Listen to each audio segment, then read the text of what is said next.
I got lucky enough to been able to just be watching this deer for the last few years.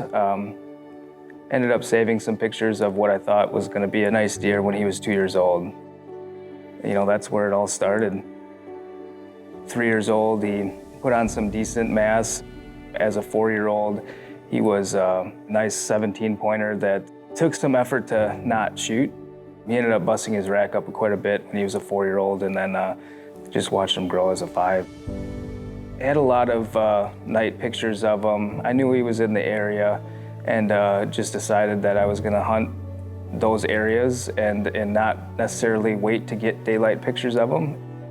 Before we even owned any part of this land, my grandpa used to have a couple tree stands up there, and they were the old school wooden tree stands. Since then, he's put up 2 different ladder stands, one on basically each side of where I knew he was. And so it was kind of set up for it. But so when I first started hunting him, I started hunting out of one of his ladder stands, and I sat there for about 2 days, and I had a couple does, you know, some decent 2.5, 3.5-year-old deer come through, and no matter what I did, they spotted me. It wasn't going to work in one of those ladder stands. And I knew about the area where I wanted to sit. So then that morning I went in with the lone wolf climber, found the tree that I had spotted, climbed up, and as it's starting to get light out, I looked down behind the tree, and there is my grandpa's old ladder that had fallen out of that tree. So I had kind of randomly picked out the original tree that my grandpa used to hunt in.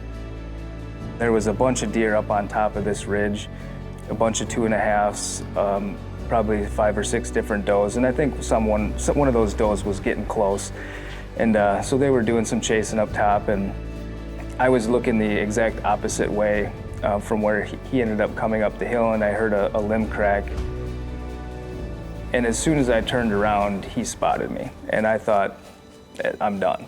And that's why I started videotaping him, because I just thought this isn't gonna work.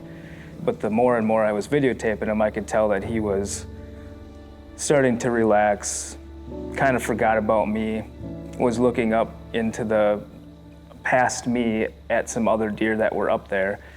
There was another 3.5 that kind of veered off, saw him coming up the hill, kind of veered off and to go over to him, and his ears were laying back, started bristling up, and that got his attention, and he came up the hill, and that's when I knew that I could at least try to get an arrow in there. I don't know how, but I've never been so calm shooting a deer. But I pulled back, and it just was like shooting on the line, shooting an X in competition.